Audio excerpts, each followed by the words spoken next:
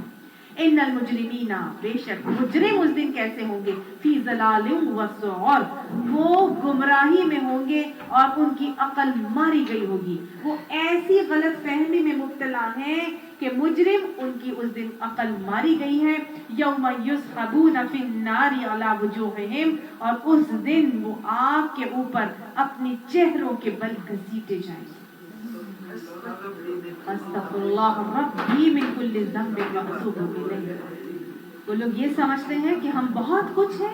یہ ان کی ناک ہی تو تھی جس کی وجہ سے وہ نبی کے احکامات کے آگے جھکتے نہیں تھے، تو ان کو منہ کے بل گھسیٹا جائے گا. اور اس دن ان سے کیا کہا جائے گا، ذوقوا مس سقر، چکھو مزہ اب جہنم کی لپٹ کا. میں نے آپ کو بتایا تھا سقر جہنم میں ایک جہنم کی لپٹ کو کہتے ہیں، جو اونٹوں کے جتنے بڑی لپٹ ہوگی، آگ کی لپٹ. تو ان سے کہا جائے گا اب چکھو جہنم کی لپٹ کا مزہ. اللہم اجرنا من النار. انا کل شیء خلقناہ بقدر، بے شک ہم نے ہر چیز کو بنایا ہے ایک تقدیر، ایک اندازے کے ساتھ پیدا کیا ہے. وہ اللہ نے بتا دیا کہ میں نے ہر چیز ایک اندازے کے مطابق پیدا کی ہے. وما امرنا الا واحدۃ، اور ہمارا حکم بس ایک ہی حکم ہوتا ہے، کلمح، ایک لمحے کے لیے، بالبصر، پلک جھپکنے کا. اللہ کا حکم ہوتا ہے کن، اور کیا ہو جاتا ہے فیکن. ایک لمحے کا حکم ہوتا ہے، ایک ہی حکم ہوتا ہے، اور پلک جھپکاتے ہی وہ عمل میں آ جاتا ہے. اللہ سبحانہ تعالیٰ اتنا قادر ہے. وَلَقَدْ أَهْلَكْنَا أَشْيَاعَكُمْ، اور البتہ یقیناً ہم نے ہلاک کر دیے تم جیسے بہت سارے. اللہ نے فرمایا ہم نے تم جیسے بہتوں کو ہلاک کر دیا ہے. فَهَلْ مِن مُدَّكِرٍ، پر کوئی ہے نصیحت قبول کرنے والا؟ اللہ سے کہیں اللہ سبحانہ تعالیٰ ہم ہیں نصیحت قبول کرنے والے، ہمیں ان لوگوں میں شامل نہ فرمانا جن کو تو نے جہنم کی آگ میں منہ کے بل گھسیٹ کے ڈال دیا، اور جن کو آگ کی لپٹ کے مزے چکھا دیا. اللہ ہمیں ان لوگوں میں شامل نہ فرمانا. وَكُلُّ شَيْءٍ، اور ہر چیز، فَعُلُوهُ فِي الزُّبُرِ، جو کچھ انہوں نے کی تھی وہ دفتروں میں لکھ لی گئی ہے، وہ درج کر لی گئی ہے. ہر عمل جو ہم کر رہے ہیں، یہاں دوبارہ سمجھ لیجئے، کل شیء فعلوہ، ہر وہ کام جو وہ کر رہے ہیں، جو انہوں نے کیا ہے، فی الزبر، وہ صحیفوں میں لکھ لیا گیا ہے. کون سے صحیفوں میں؟ ہمارا ہر عمل لکھا جا رہا ہے. کرامن کاتبین، کرامن کاتبین ہمارا ہر عمل لکھ رہے ہیں. اور پھر یہ صحیفے ہیں جو ہمارے مرنے کے بعد کہاں پہ جائیں گے، یا علیین میں یا پھر سجین میں. اللہ ہمارے اعمال ناموں کے ساتھ ہم سب کو علیین میں داخل کرتے ہیں. وَكُلُّ صَغِيرٍ وَكَبِيرٍ مُسْتَطَرٍ، اور ہر چیز چھوٹی ہو یا بڑی بات، مستطر، وہ مستطر، وہ لکھی ہوئی موجود. اللہ اس دن ہمارے عیبوں پہ پردے ڈال دے. اللہ اس دن ہمارا حساب آسان کر دے. اللہم حسبنا حسابا یسیرا. ان المتقین فی جنات و نہر، بے شک متقین تو جنتوں میں ہوں گے اور نہروں میں ہوں گے. اللہ ہمیں ان میں شامل فرمائے. متقین کے لیے جنت ہے. اللہ تعالیٰ نے اعدت للمتقین، جہاں کہا نا کہ سارعوا الی مغفرۃ کعرضها السماوات والارض، دوڑو اس جنت کی طرف اور اللہ کی مغفرت کی طرف جس کی وسعت آسمان اور زمین کے جو برابر ہے. اعدت للمتقین، یہ جنت کس کے لیے تیار کی گئی ہے؟ متقین کے لیے. اللہ ہمیں متقی بنا دے. یہ متقی کہاں ہوں گے؟ فی جنات و نہر، یہ باغات میں ہوں گے اور نہروں میں ہوں گے. فی مقعد صدق عند ملیک مقتدر، یہ سچی عزت کی بیٹھنے کی جگہ میں ہوں گے. وہ کہاں ہوگی؟ عند ملیک، بادشاہ کے قریب. مقتدر، جو بڑا ذی اقتدار ہے. یہ کون سا بادشاہ ہے؟ اللہ سبحانہ تعالیٰ. یہ جنت کہاں پر میں نے آپ کو بتایا تھا پچھلے ہم نے جب پڑھی تھی؟ اللہ کے عرش کے نیچے وہاں پہ کیا تھا؟ سدرۃ المنتہا، عندہا جنت المأوا، یاد ہے آپ کو؟ سدرۃ المنتہا کے پاس ہی جنت المأوا ہے۔ تو اللہ نے فرمایا کہ یہ متقی کہاں ہوں گے؟ جنتوں میں ہوں گے جہاں نہریں ہوں گی، اور یہ بڑی ہی عزت کی جگہ پر ہوں گے، عند ملیک، بادشاہ کے قریب ہوں گے جو بڑا صاحب اقتدار ہے، ذی اقتدار بادشاہ کے بالکل قریب۔ کون سی جنت ہے؟ جنت الفردوس ہے، عرش کے نیچے، اللہ کے عرش کے نیچے، این نیچے جنت الفردوس موجود ہے۔ آپ صلی اللہ علیہ وآلہ وسلم نے فرمایا تھا اللہ سے جب بھی مانگو تو جنت الفردوس مانگا کرو۔ اللہم انا نسألک الجنت الفردوس، اللہم انا نسألک الجنت الفردوس، اللہم انا نسألک الجنت الفردوس۔ جنت الفردوس کا بھی VIP حصہ جو مجھے سمجھ میں آیا ہے وہ جنت عدن ہے۔ جنت الفردوس کا بھی VIP حصہ جنت عدن ہے، جہاں جو حدیث کے حوالے سے پتہ چلتا ہے کہ اس کو اللہ نے خود اپنے ہاتھوں سے بنایا، اور جس کی ایک اینٹ سفید موتی کی ہے، ایک اینٹ سرخ یاقوت کی ہے، اور ایک اینٹ سبز زمرد کی ہے، ایک پرل ہے، ایک روبی ہے، اور ایک ایمرلڈ ہے۔ اس کی مٹی مشک سنگریزے لولو کے ہیں، گھاس زعفران کا ہے۔ اللہ نے اس کو تعمیر کر کے پوچھا کچھ کہہ، تو وہ کہنے لگی کیا فلاح پا گئے ایماندار لوگ۔ اللہ سبحانہ تعالیٰ نے فرمایا مجھے میرے جلال کی قسم کوئی بخیل تجھ میں داخل نہیں ہوگا۔ اللہ ہمیں جنت عدن میں ٹھکانے عطا فرمائے، کوئی بخیل تجھ میں داخل نہیں ہوگا۔ اسی لیے نبی صلی اللہ علیہ وسلم نے یہ بات کہہ کے پھر فرمایا، قرآن کی آیت پڑھی وَمَن یُوقَ شُحَّ نَفْسِهِ فَأُولَٰئِکَ هُمُ الْمُفْلِحُونَ، جو دلوں کی تنگی سے بچ گیا، نفس کی تنگی سے بچ گیا، وہی فلاح پا گیا۔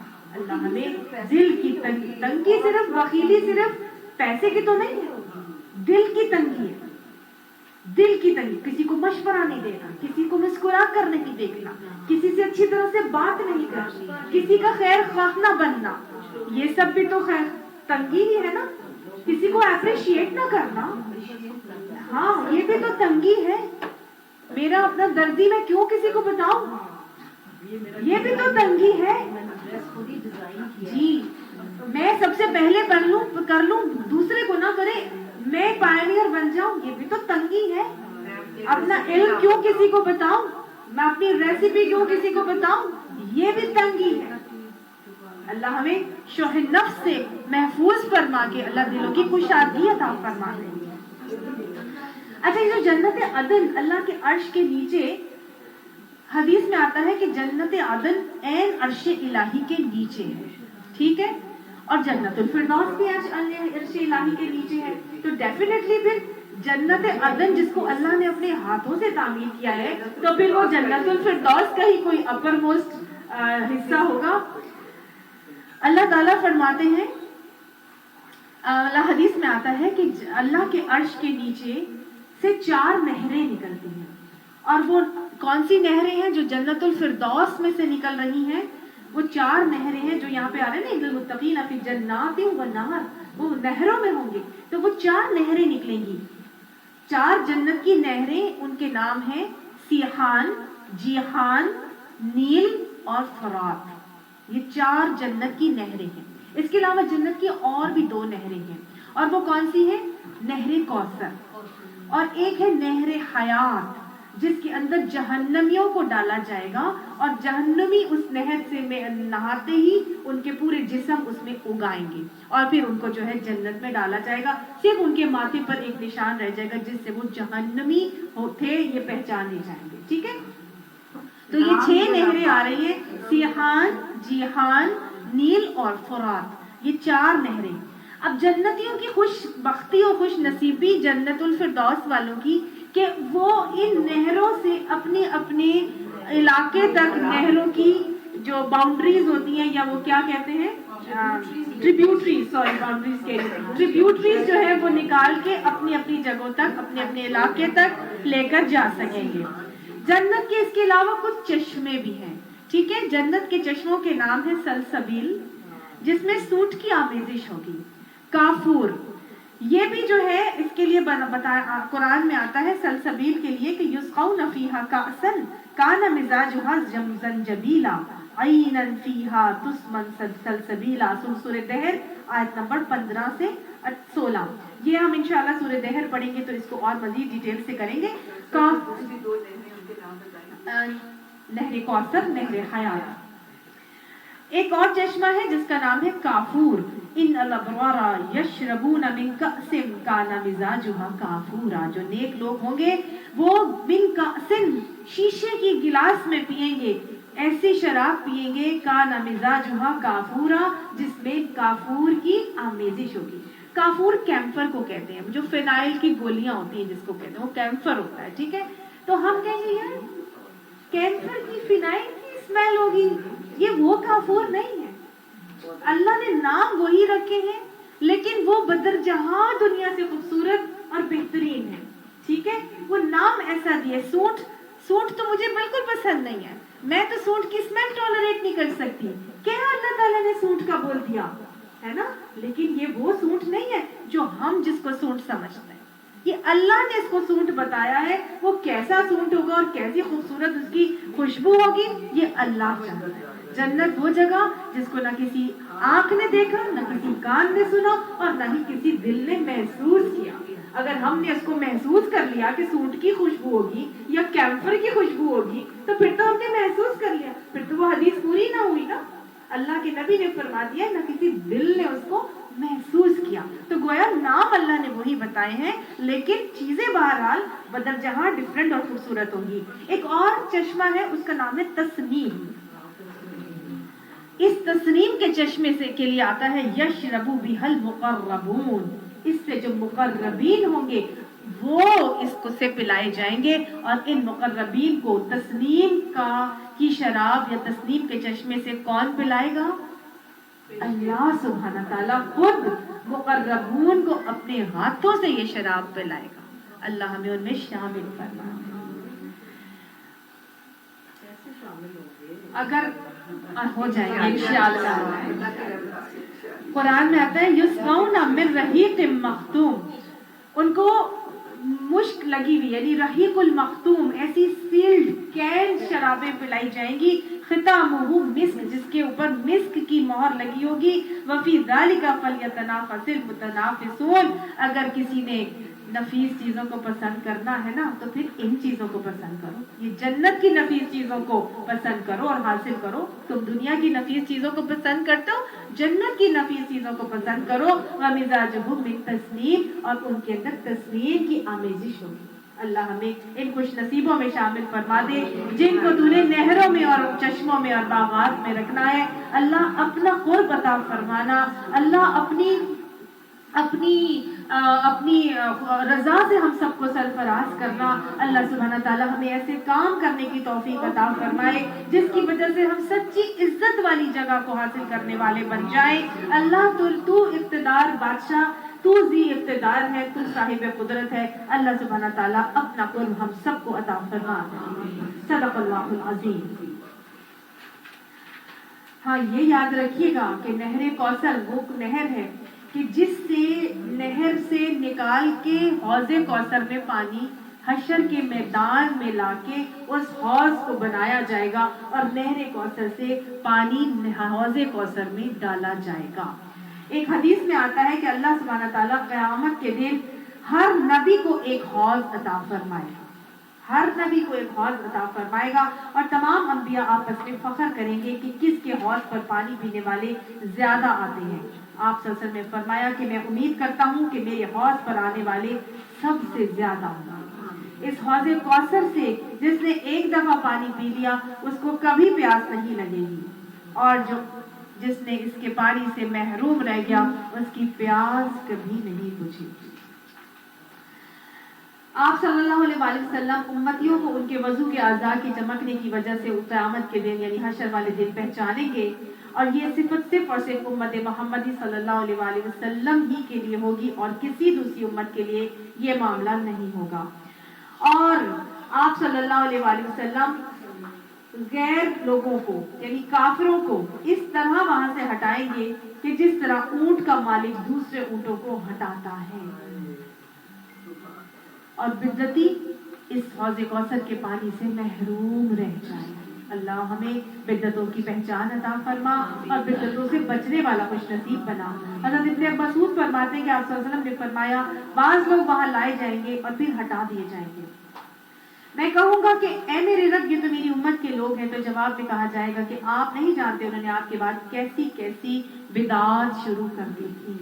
تو اللہ تعالیٰ بدعات سے بچ کر ہمیں سنتوں کی پیروی کی توفیق عطا فرمائے. اللہ سبحانہ تعالیٰ اس کا علم عطا فرمائے اور اس پر عمل کرنے میں ہمیں آسانیاں عطا فرما دے. صدق اللہ العظیم. سورہ الرحمن. سورہ الرحمن مکی صورت ہے. کچھ لوگ کہتے ہیں مدنی صورت ہے لیکن اس کے مکی ہونے کے دلائل زیادہ ملتے ہیں. ٹھیک ہے, کچھ باتیں اس کے اندر مدنی بھی آتی ہیں لیکن مکی ہونے کے حوالے سے اس کے لیے زیادہ شواہد موجود ہیں. مکی صورتوں کے حوالے سے ایک تو اس کا موضوع اور مضمون مکی ہے, دوسرا اس کے حوالے سے ایک واقعہ آتا ہے حضرت ابن مسعود کا, اور وہ یہ کہتے ہیں کہ مفہوم کے طور پر آپ کو جلدی سے سنا دیتی ہوں کہ صحابہ کرام نے ایک مرتبہ آپس میں ڈسکس کیا اور یہ کہا کہ قریش نے کبھی کسی کو اعلانیہ یا باواضح بلند قرآن پڑھتے نہیں سنا. تو ہم میں سے کون ہے جو بلند آواز میں قرآن پڑھ کے ان مشرکیوں کو سنائے؟ تو حضرت عبداللہ بن مسعود نے کہا کہ میں یہ کام کرتا ہوں. حضرت عبداللہ بن مسعود وہ تھے کہ جن کا کوئی قبیلہ مکہ میں موجود نہیں تھا. تو انہوں نے کہا کہ بھئی میں جا کے کرتا ہوں, اگر کچھ ہوگا بھی تو دیکھا جائے گا. لوگوں نے ان کو منع کیا کہ نہیں دیکھو تمہارا کوئی قبیلہ موجود نہیں ہے, اگر انہوں نے تم پر حملہ کیا تو پھر کوئی تمہیں بچانے نہیں آئے گا. انہوں نے آؤ دیکھا نہ تھا, انہوں نے کہا نہیں میں ہی جا کے پڑھوں گا. اور وہ مشرکین مکہ کے سامنے جا کے حرم میں باآواز بلند سورہ رحمان کی تلاوت کرنے لگے. پہلے تو مشرکوں کو لگا کہ جیسے کچھ سنی سنی سی بات آواز لگ رہی ہے. تھوڑی دیر میں ان کو سمجھ میں آ گیا کہ نہیں یہ تو وہی کلام پڑھ رہے ہیں جو محمد صلی اللہ علیہ وسلم لے کر آئے. اس کے بعد وہ اٹھے اور ان کے اوپر پل پڑے. اتنا مارا اتنا مارا اتنا مارا کہ وہ مرنے والے ہو گئے اور بے ہوش ہو گئے. جب انہیں ہوش آیا تو ان کو بتایا گیا تو انہوں نے آگے سے کہا کہ میں نے قریش کو اس سے زیادہ ہلکا کبھی نہیں پایا, اب کل میں دوبارہ یہی کام کروں گا. اتنی ہمت ان کے اندر آ گئی. اس کے علاوہ ایک مرتبہ اور واقعہ آتا ہے, اس سے پتہ چلتا ہے کہ یہ مکی دور کا واقعہ ہے کہ سورہ رحمان پڑھی تھی. ایک اور واقعہ آتا ہے لیلۃ الجن کا کہ آپ صلی اللہ علیہ وسلم نظر نہیں آ رہے تھے صحابہ کرام کو. وہ ڈھونڈ رہے تھے رسول اللہ صلی اللہ علیہ وسلم کدھر ہیں, نہیں نظر آئے. پریشان ہو گئے صحابہ کرام کے رسول اللہ صلی اللہ علیہ وسلم کہاں چلے گئے. تو صحرا سے دور آپ صلی اللہ علیہ وسلم کو انہوں نے رات کے وقت آتے ہوئے دیکھا اور انہوں نے پوچھا یا رسول اللہ صلی اللہ علیہ وسلم آپ کدھر چلے گئے تھے, ہم تو پریشان ہو گئے تھے. ظاہر ہے وہ سمجھے کہیں مشرکینوں نے ان کو خدا نخواستہ ختم نہ کر دیا ہو, ان کو تکلیف نہ دے دی ہو, اذیت میں نہ ڈال دیا ہو.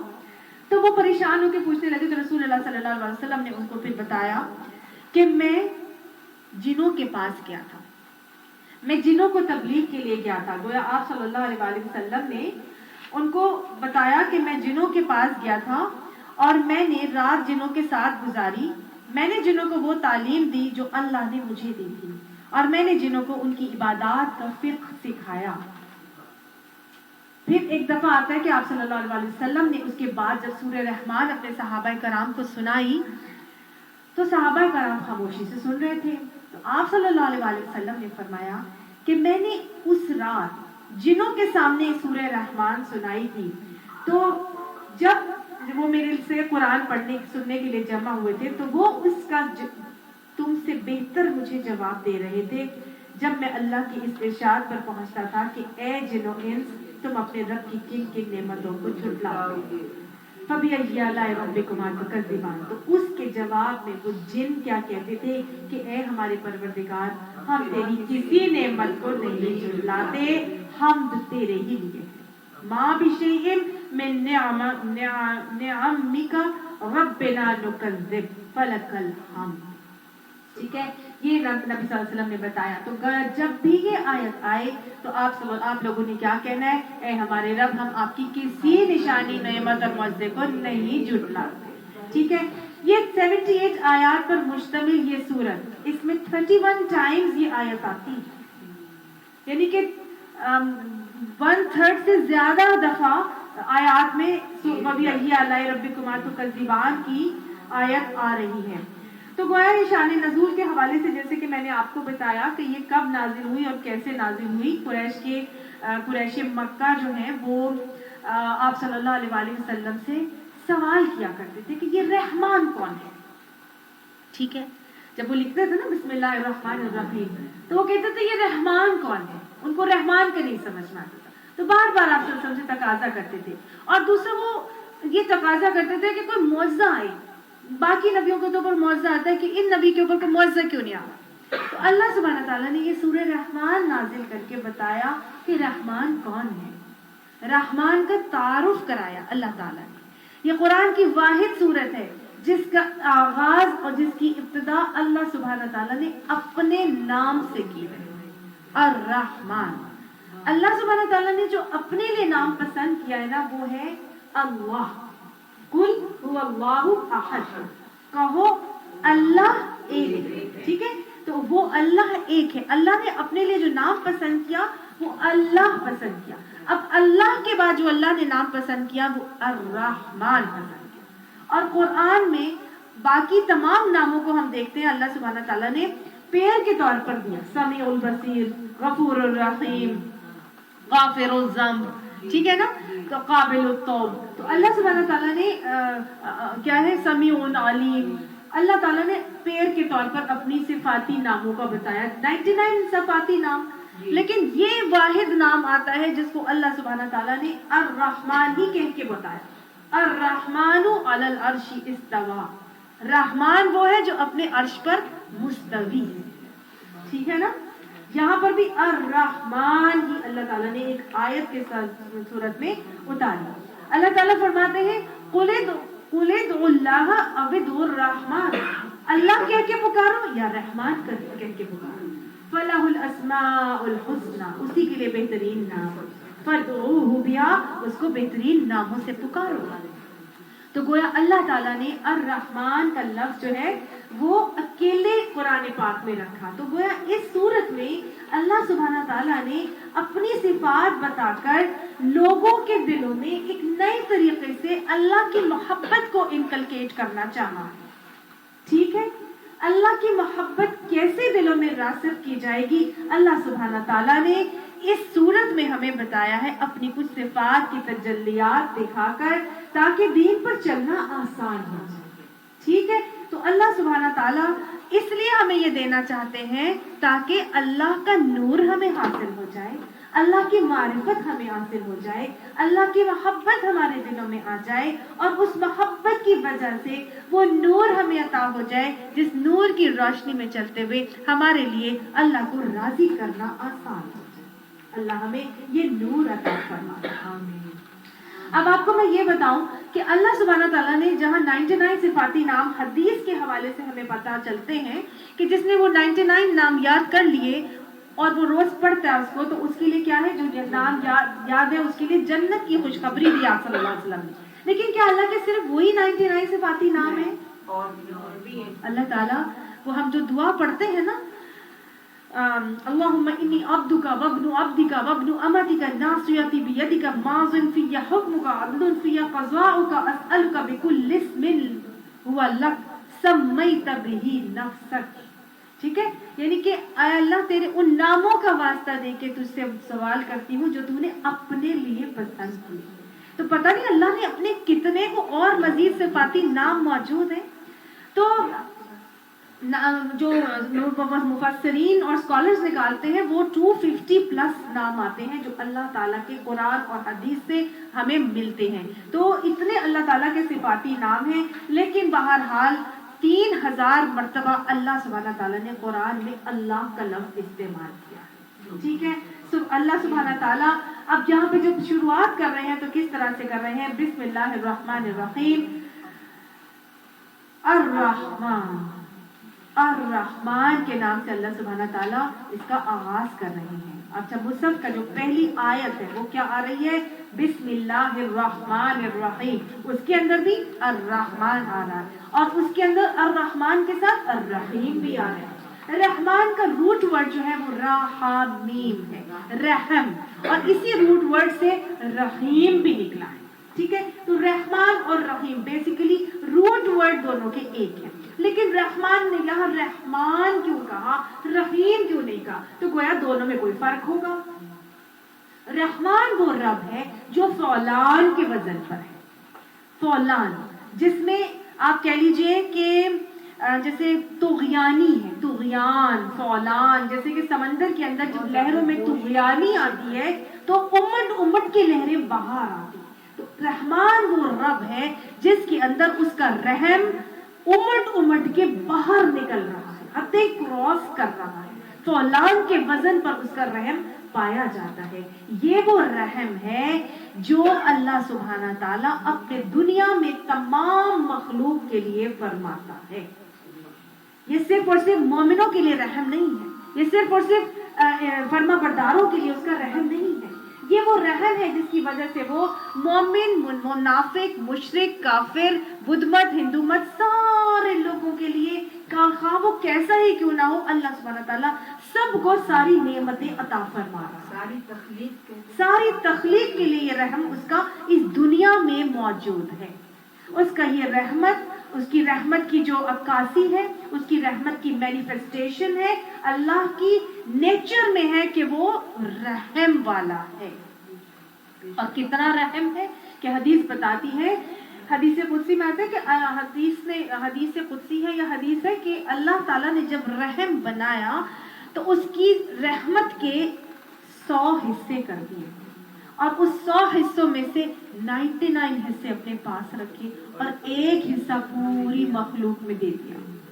اور وہ ایک حصہ مخلوق کو دینے پر ہمیں وہ جو ایک دوسرے کے لیے نرم گوشہ اور وہ پیار نظر آتا ہے کہ ماں اپنے بچے کے لیے جو رحیم ہوتی ہے اور رحمت کا معاملہ کرتی ہے، ایک جانور اپنے بچے کے لیے رحمت کا معاملہ کرتا ہے، ایک درندہ ایک کسی بھی جانور کے ساتھ کیسے رحمت کا معاملہ کرتا ہے. میں تھوڑا سا آپ کو ایک مثال دیتی ہوں. میں نے ایک چھوٹی سی ویڈیو کلپ دیکھی تھی جس کے اندر ایک لیپرڈ تھا اور وہ ایک بنمانسی کے اوپر حملہ کرتا ہے. ایک فیمیل بنمانس کے اوپر وہ حملہ کرتا ہے اور وہ لیپرڈ کو بھوک لگی تھی، ظاہر ہے وہ تو بھوک کے لیے کرے گا. اب اس نے جب اس کو حملہ کیا تو اس نے ہوا یہ کہ وہ جو بنمانس تھی نا وہ اس وقت ڈیلیوری میں تھی، مطلب وہ ڈیلیور کر رہی تھی اپنا بیبی. ٹھیک ہے، وہ اس وقت زچگی کی حالت میں تھی اور وہ اپنا بچاؤ تو نہیں کر سکی اور وہ اس کے چنگل میں آ کے پھنس کے مر گئی اور اس کا بچہ پیدا ہو. ٹھیک ہے، وہ دیکھتے ہی دیکھتے اس کا جو بچہ ہے وہ پیدا ہوا اور جو لیپرڈ تھا وہ اس بنمانسی کو کھانا بھول گیا اور اس بچے کو دیکھنا شروع ہو گیا. وہ اپنی بھوک ہی بھول گیا، وہ اس نوزائیدہ بچے کو سنبھالنے کے اوپر پڑ گیا. یہ اس کی کیا تھی؟ رحمت. یہ اس کا بچہ تھا؟ وہ تو بہت بھوکا تھا، اس کو تو بھوک لگی تھی. ساری رات وہ اس یہ میں نے خود ویڈیو اپنی آنکھوں سے دیکھی، ساری رات وہ بنمانس کا بچے کو وہ لیپرڈ سنبھالتا رہا. اس کو اٹھا کے وہ یہ جو لاگ ہوتی ہے درخت کی شاخ اس کے اوپر ڈالتا، وہ نیچے گرنے لگتا، وہ پھر اس کو اوپر کرتا. پھر وہ ایک ایسے اس کو فلمایا ہوا تھا کہ وہ جو اس کا بنمانس کا بچہ ہے چھوٹا سا، وہ اس کے لیپرڈ کی گردن کے اوپر اپنی سر رکھ کے اس کو سلا رہا تھا. یہ ہے وہ رحمت جو ایک حصہ اللہ نے جانداروں میں، درندوں تک میں دی ہے اور اس کے 99 حصے اللہ نے اپنے پاس رکھے. سبحان اللہ. وہ رحمان اتنا رحم والا ہے کہ وہ کہتا ہے اتنا تمہیں عطا فرمایا ہے، پھر بھی اگر نہیں مانگو گے میں ناراض ہو جاؤں گا، مانگو گے تو خوش ہوگا. وہ رحمان مانگنے سے خوش ہوتا ہے، نہ مانگنے سے ناراض ہو جاتا ہے. یہ رحمان وہ رحمان ہے کہ اس کی رحمت جب اس نے رحم کو بنایا تھا تو کہا تھا، آسمان پر لکھ دیا تھا کہ رحمتی تغلب علی غضبی،